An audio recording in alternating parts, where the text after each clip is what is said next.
Good afternoon students. इसके पहले आपने पढ़े जो थ्योरम और एक होमवर्क था, उसमें होमवर्क में आर छूट गया है, वो आप लिख लीजिएगा। If R is a commutative ring and a element है आर, तब आपको दिखाना है कि आर ए की वैल्यू जो है वो आइडियल है आर। इस समय का थ्योरम है आपका कि अगर S1 और S2 दो आइडियल हैं रिंग आर के, तो आपको प्रूव करना है कि S1 यूनियन S2 भी आइडियल होंगे आर के, if and only if either S1 is subset of S2 या S2 is subset of S1।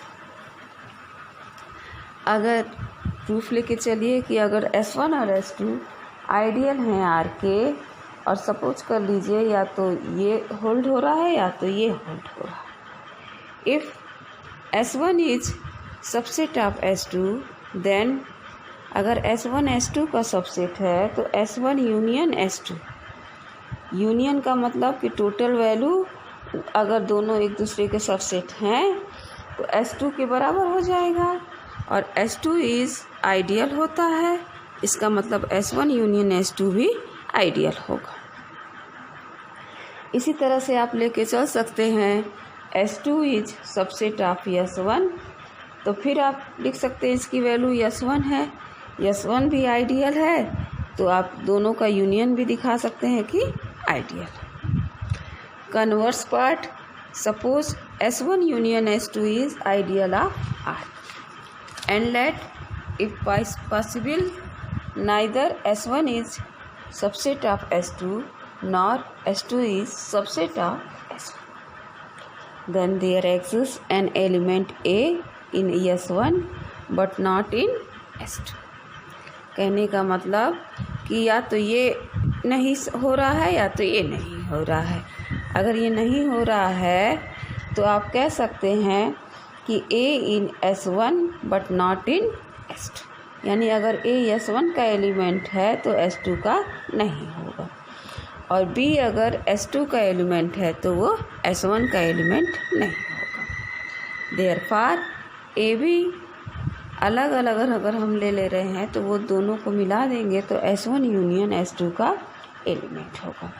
But S1 union S2 is an ideal of R।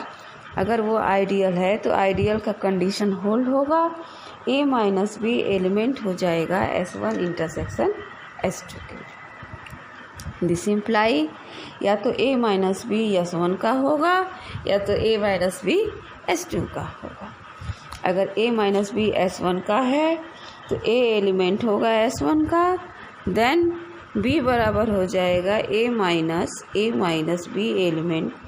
A भी S1 का है, B A minus B भी है, तो दोनों का डिफरेंस भी S1 का एलिमेंट हो जाएगा। Because S1 being an ideal, this give a contradiction because B is not element of S1। यानी कि ये आपको एक कॉन्ट्रडिक्शन दे रहा है, और यहाँ से आपको मिल जा रहा है कि B एलिमेंट है S1 का, लेकिन आप लेके चले थे कि B is not element of S1। इसी तरह से आप दिखा सकते हैं कि A is element of S2, वो भी आपको कॉन्ट्रडिक्शन मिल जाएगा क्योंकि आप लेके चले थे कि A is not element of S2। Hence either S1 is subset of S2 या S2 is subset of S1। धन्यवाद।